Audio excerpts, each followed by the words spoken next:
vamos a tener ahora la oportunidad de que Monse nos hable de, de la inmensa labor que está haciendo Trabajo Social en nuestra organización, su sección y con el apoyo de su servicio y de tanta gente para intentar facilitar, ¿no?, el trabajo y que nuestros pacientes, que al final nos debemos a ellos, se vean beneficiados de esto, ¿no? Así como el otro día comentábamos que Juli o Alberto nunca habían dicho que no, yo sí digo que no muchas veces. A Monse es una de las personas que más veces le digo que no. De... Entonces, no, no es la que más pide, ni mucho menos. Pero bueno, sí que es verdad que muchas veces no llegamos a lo que nos gustaría hacer, ¿no? Entre otras cosas, nos pidió unos datos para mejorar esta jornada y no se los hemos podido ofrecer, ¿no?, en tiempo. Así que si hay alguna deficiencia es cosa mía. Le dejo sin más. Bueno, Egunon, muy buenos días a todas y a todos.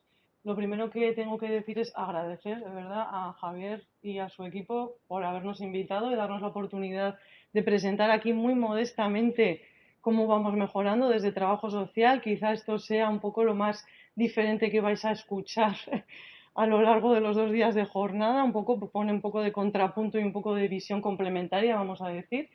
Aunque también diré, no me voy a enrollar, que digo que no me enrollo, luego me enrollo mucho, pero muchas de las cosas que he ido escuchando, sobre todo el día anterior y en la primera parte de hoy, me han conectado mucho con cosas que voy a decir hoy, con lo cual tan diferentes no somos, ¿verdad? Al final hacemos todas cosas similares. Vale. Sí que quería decir para empezar que, bueno, pues el mundo del trabajo social, por decirlo de manera suave, no somos los que más acostumbrados estamos, ¿verdad? O más tradición tenemos a evaluar nuestros procesos asistenciales, ¿no?, y a mejorar en calidad. Todo lo que es cuantitativo nos suele dar un poquito de vértigo, pero yo soy una firme convencida de la importancia de la evaluación, de los datos, soy una friki del dato, me encanta trabajar con el equipo de Javier, con lo cual pues tengo mucha suerte y os voy a presentar aquí muy modestamente lo que vamos haciendo, ¿no? Para ejemplificar un poco todo, parte de las cosas que hemos ido haciendo, hemos tomado como referencia este proceso de planificación de alta hospitalaria, que no es el único que evaluamos, pero es de los primeros en los que decidimos empezar a evaluar un poquito en serio, ¿no? Y empezar a mejorar nuestros procesos con rigor y calidad. Entonces, os cuento un poquito brevemente. Estoy capaz de pasar. Sí. ¿En qué consiste el programa en sí mismo? Para que se entienda luego un poco la evaluación y las mejoras que se han derivado gracias a esto. Lo primero que tengo que decir y destacar, hay por ahí representantes del área de Tudela, que ahora no sé dónde están, allí, ¿verdad? Que este programa lleva funcionando, pues eso, la friolera de más de 20 años en el área de Tudela, y allí se inició, y hay que agradecer a los compañeros y compañeras que lo impulsaron y a los responsables que lo respaldaron también, está muy consolidado, con un amplio marco normativo que lo fundamenta y con muy buena satisfacción por parte de todos los que intervienen. Muy básicamente, por no enrollarme, se inicia por parte de Trabajo Social Hospitalario con una entrevista proactiva sin necesidad de que nadie intervenga, sino identificando unos grupos de población en principio pues más vulnerables o con más previsibles dificultades como para poder retornar a su espacio natural comunitario sin una intervención, ¿no?, por parte de trabajo social. Ahora os digo un poco cuál es el grupo de población que hemos decidido empezar a evaluar. Esa entrevista proactiva se produce en las primeras 24 o 48 horas del ingreso, intentando adelantarlos lo más posible a esa detección de posibles dificultades. Se prioriza de entre todas las personas visitadas, por supuesto, las que necesitan una intervención social de mayor profundidad o intensidad, como para poder retornar a domicilio. Proceso habitual, nada nuevo, valoración, diagnóstico, tratamiento y registro en HCI. En una fase intermedia se realiza coordinación y derivación a trabajo social sanitario, por supuesto, de atención primaria, como no puede ser de otra manera, previa comunicación y autorización de la persona que atendemos mediante un informe de trabajo social, que siempre importa un poquito de calidad más allá de la llamada telefónica que podamos hacer a la compañera para que haga una continuidad en la intervención y de lo que hemos detectado a nivel hospitalario. El programa garantiza un primer contacto de seguimiento por parte de primaria en un máximo de unos 10 días para garantizar esa continuidad con el mismo proceso, nueva valoración, diagnóstico, tratamiento, nada nuevo y registro en los protocolos de Atenea. Vale. ¿a qué personas nos dirigimos prioritariamente? En el área de Tudela, como ya lleva tanto tiempo, ¿verdad? Ven muchos más grupos de población, muchos más perfiles, pero a la hora de la extensión, cuando todos los que conocíamos las bondades del programa decidimos extenderlo con una evaluación, pues intentamos coger un grupo de población que fuera identificable, ¿verdad? Que no fue fácil, Javi, pero nos quedamos con personas que ingresan con 80 y más años con este tipo de diagnósticos o a diagnósticos afines, ¿eh? Fracturas de cadera, de pelvis, de fémur, conjuntas de extremidad superior e inferior y politraumas. A ninguno se nos escapa el porqué de esto, ¿verdad? Sales de tu domicilio en una situación de autovalimiento X y retornas con otras necesidades que no tienen nada que ver. Esto unido a, bueno, pues los cambios en los modelos de familia, los cambios en el sistema de cuidados, que os voy a contar lo que supone este tipo de procesos de cara a la crisis familiar que se origina y las nuevas necesidades, ¿no? ¿Quién queda fuera de alguna manera? Personas con diagnósticos relacionados, por ejemplo, artrosis de cadera y demás, que sí que ingresan, pero para intervenciones quirúrgicas programadas.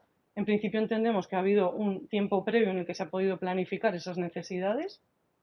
Personas residentes de forma permanente en centros residenciales sociosanitarios, aunque parezca una contradicción, como queríamos focalizar mucho la atención en personas que tuvieran dificultades como para retornar al domicilio, en principio asumimos que las personas en centro residencial van a tener por lo menos cubiertas sus necesidades básicas, ¿no? Entonces decidimos de alguna forma no poner el foco de atención en este momento en ellos y exitus en las primeras 48 horas o ingresos que duren muy poquito.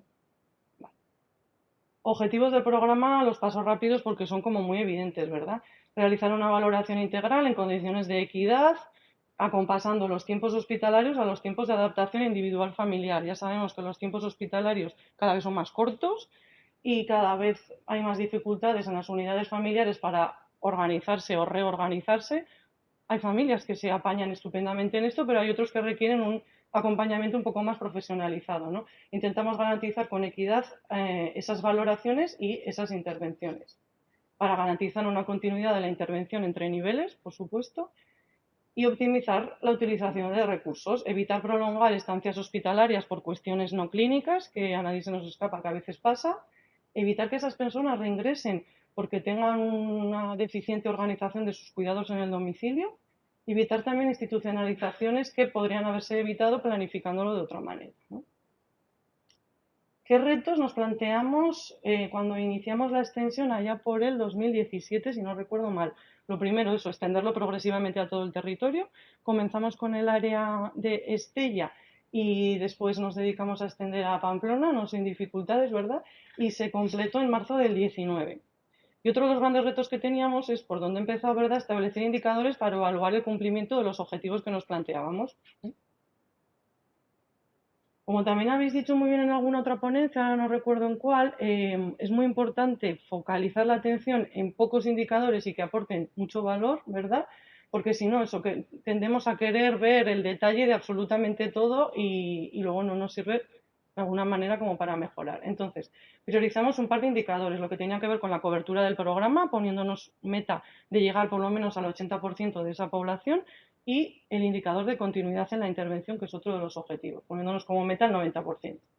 Luego definimos otra serie de indicadores, pero para ir trabajando como más a medio o largo plazo, que tienen que ver, pues eso, con tiempos de intervención, que se garantice esa entrevista proactiva en menos de 2 días, que la continuidad en primaria se produzca en esos 10 días que hemos establecido, cómo se relaciona este programa con las estancias hospitalarias y demás. Empezamos muy en precario, con esas Excel que comentaba también María Herrera a la mañana, ¿verdad? No sé si hay alguien aquí de protección de datos o de seguridad de la información, creo que no, pero lo voy a decir. Empezamos con Excel manual, pero sin identificar a la persona, o sea, con datos que no permitieran, ¿no?, una trazabilidad de quién era, pero muy en precario.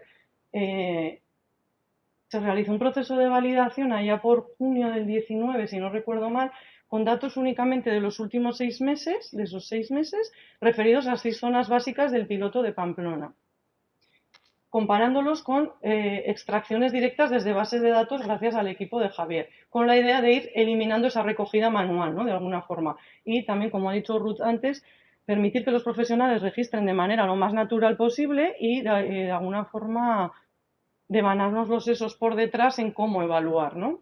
Vale. Salían cosas coincidentes, tanto en la evaluación del registro manual como desde las bases de datos, y a partir de ahí decidimos eliminar el registro manual. muy breve de esos 6 meses y de esas 6 zonas básicas. Total de fracturas de cadera de esta población, cadera y afines, eran 42, registro en las fichas hospitalarias 36, de ahí sacábamos el porcentaje de cobertura, la meta era 80, 86%, bien. Informes que se habían realizado, validado y enviado 21, con lo cual por lo menos 58% de las personas requerían de esa intervención profesionalizada, y registro en el protocolo de atención primaria para valorar esa continuidad 18 personas, continuidad 86%, meta 90%, bueno, pues bastante decente, ¿no?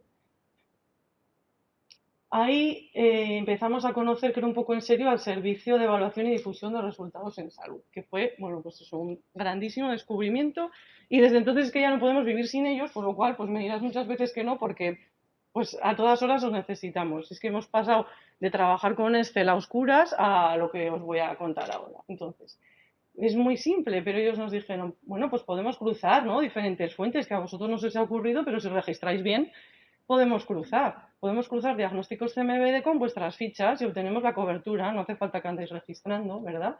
Podemos ver vuestros informes validados enviados y cruzarlos con los registros en los protocolos de Atenea, y de ahí obtendremos el porcentaje de continuidad, que parece muy fácil y ahora nos parece fácil a todos, pero así empezamos, ¿verdad? De ahí se diseñaron las consultas, que nos costó un poquito definirlas, se ejecutaron, ya hemos visto que podemos prescindir del registro manual y prácticamente a golpe de un clic podemos tener este tipo de datos, pues del 19 y del 20. No me voy a detener mucho en los datos porque realmente el informe último no está publicado y no está contrastado con el grupo técnico, porque todo esto lo hemos definido en un grupo técnico, ¿verdad? Pero sí que salen cosas como muy interesantes, de variabilidad en los registros, de variabilidad entre las áreas, de variabilidad en cuanto a la época del año. Bueno, salen cositas como para analizar, pero lo que más nos importa, y era el objetivo de esta mesa 3, ¿verdad?, son esas áreas de mejora que sí que os quiero contar. Hemos visto como muy, muy importante el hecho de poder identificar a las personas residentes en centros sociosanitarios. Esto ya veníamos identificándolo desde sociosanitario desde mucho antes de este programa y desde mucho antes, ¿verdad, María? No sé dónde estás, por ahí. Eso.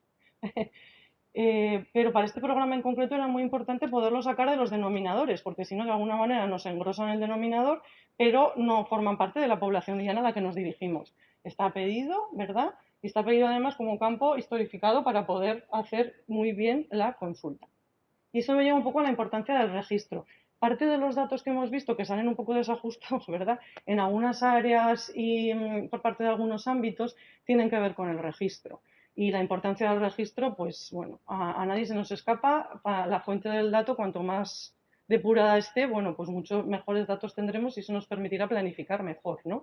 Éramos conscientes de esto también desde hace mucho tiempo y nos embarcamos en un proyecto que no me puedo resistir a contaros, que tiene que ver con la unificación de los sistemas de registro social. Lo mismo que han comentado otras personas, ¿verdad? En trabajo social también partíamos de 3 sistemas de registro muy diferenciados por parte de atención primaria, de salud mental y de atención especializada hospitalaria. Registros muy personalistas, prácticamente todos en campos de escritura libre, con una imposible agregación de esos datos porque era imposible, una imposible actualización permanente de ese dato porque tampoco, terminologías diversas. Yo podía ver un paciente un día y escribir que vive solo, y la compañera al día siguiente decir que conforma un hogar unipersonal y es la misma persona. Eso es imposible de agregar. Bueno, nos hemos pegado un curro muy importante y ahí seguimos desde 2017 para unificar esos registros. Y ahora ya hemos dividido este proyecto en esas 3 fases, ¿no?, lógicas: valoración, diagnóstico, tratamiento.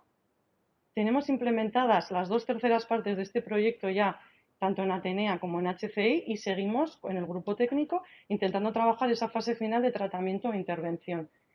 Me tengo que parar un segundo a agradecer, es que no puede ser de otra manera. El grupo técnico ha trabajado con una riqueza y con una capacidad de negociar increíble. Hemos aprendido un montón entre nosotros y ha sido súper enriquecedor. Pero claro, esto no habría sido posible tenerlo en herramientas sin el grupo de soporte HCI, sin soporte funcional de Atenea, sin las compañeras y compañeros de a pie que se han sumado a este proyecto con mucha ilusión, no sin resistencias y sin dificultades, que no puede ser de otra manera, pero les hemos cambiado totalmente su forma de registrar. su manera natural de registrar eran campos de escritura libre y hemos ido a todo codificado, todo parametrizado, permitiendo observaciones y demás, intentando hacer esos mix, pero se han sumado con mucha ilusión a este proyecto y es de agradecer también. O sea, hemos sabido tirar del carro, pero la verdad es que nos han seguido.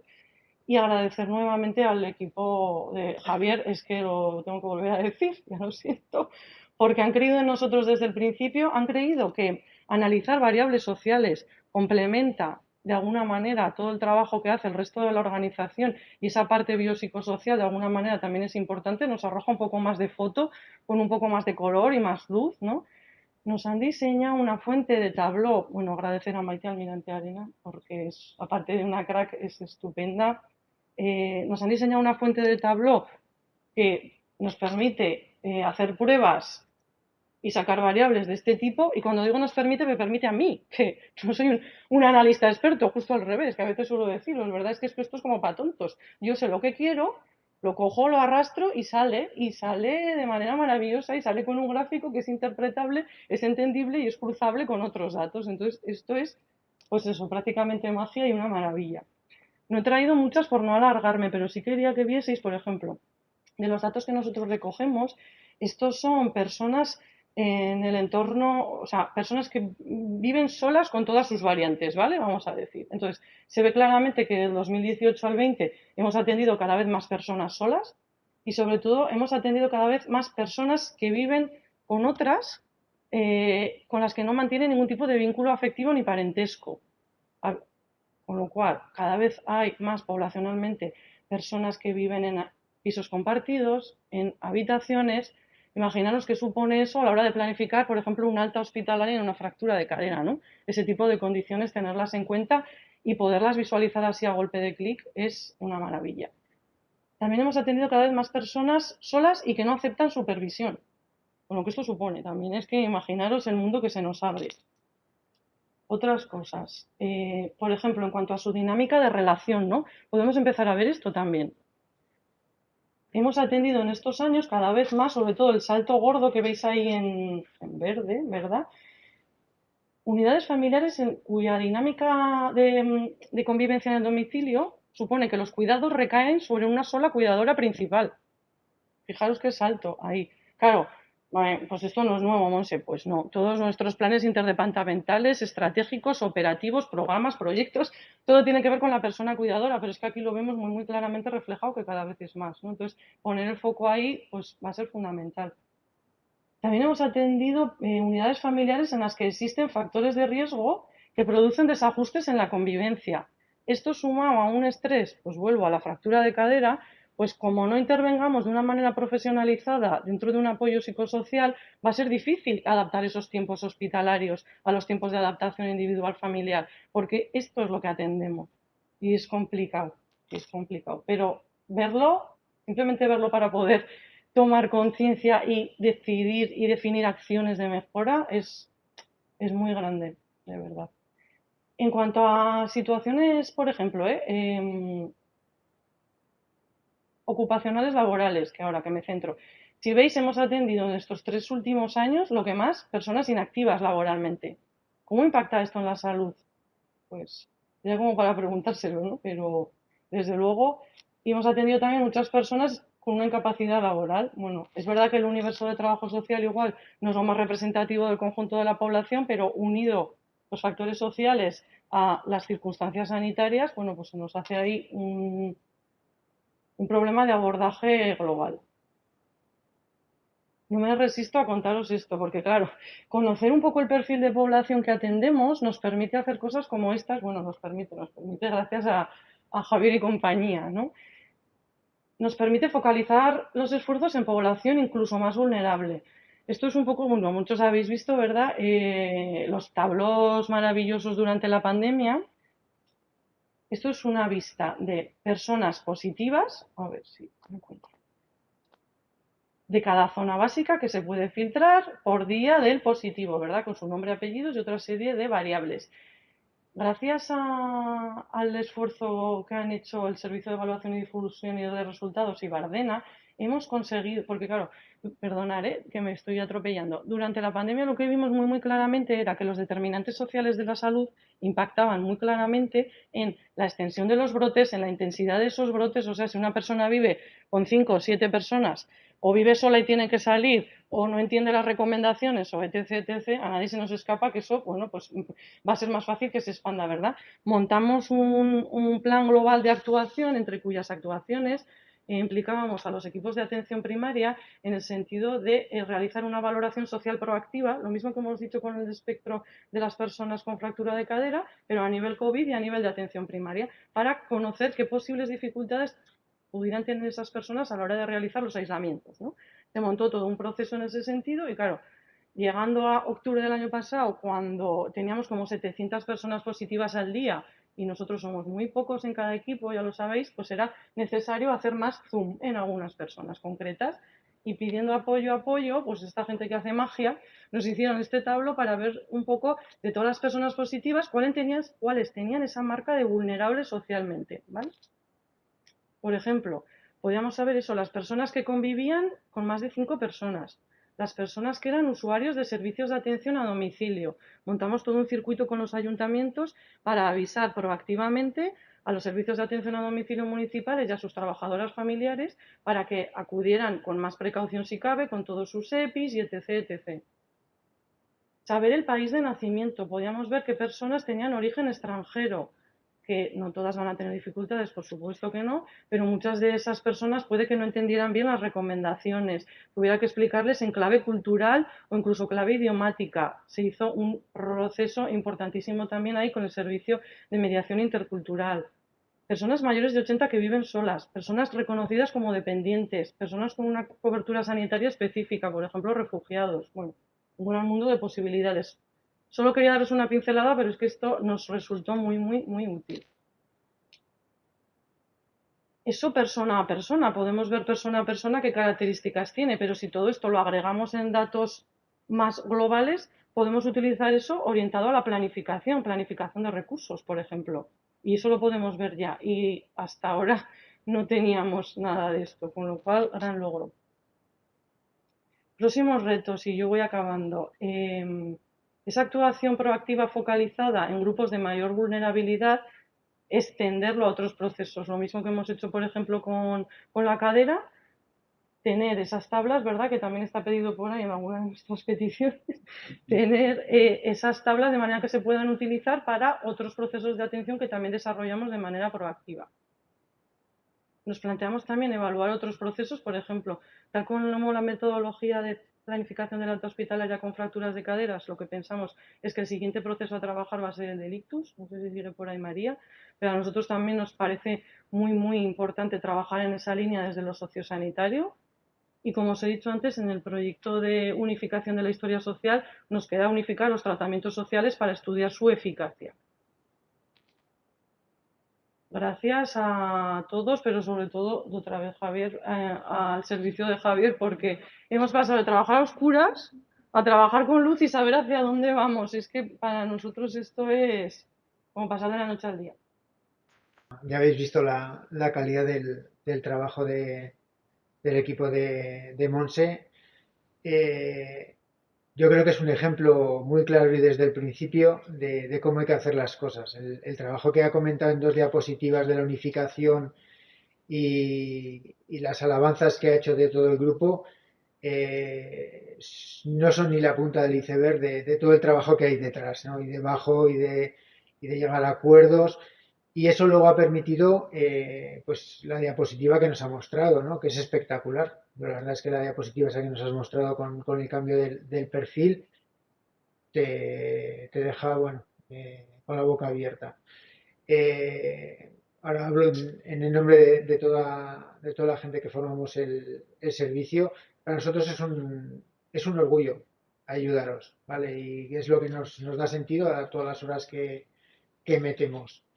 Eh, Creo que son líneas muy claras que tenemos que trabajar todos y todas, ¿no? Y que vamos ahí. En el COVID se ha vuelto a ver el impacto que tiene toda la esfera de lo biosocial.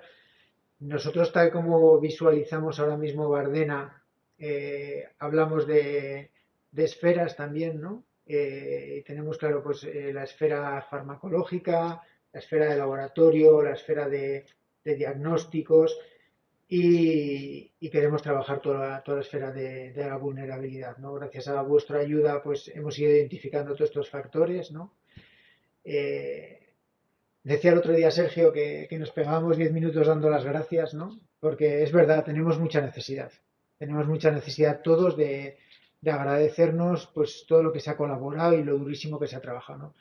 Y aquí quería dar las gracias a Sier Pascual y a toda la gente de TIS La Cora, porque luego hablaremos con María, pero todo el esfuerzo que han hecho con intentar asignar correctamente a la población que teníamos en residencias, que coincidimos todos que es esencial, ¿verdad? Farmacia, trabajo social, nosotros, no te digo ya María, ¿verdad? Y han hecho un esfuerzazo ¡buah! Brutal. Entonces, sí que es verdad que en el trabajo de todos yo creo que estamos marcando las líneas que tenemos que ir y entre todos pues lo intentaremos.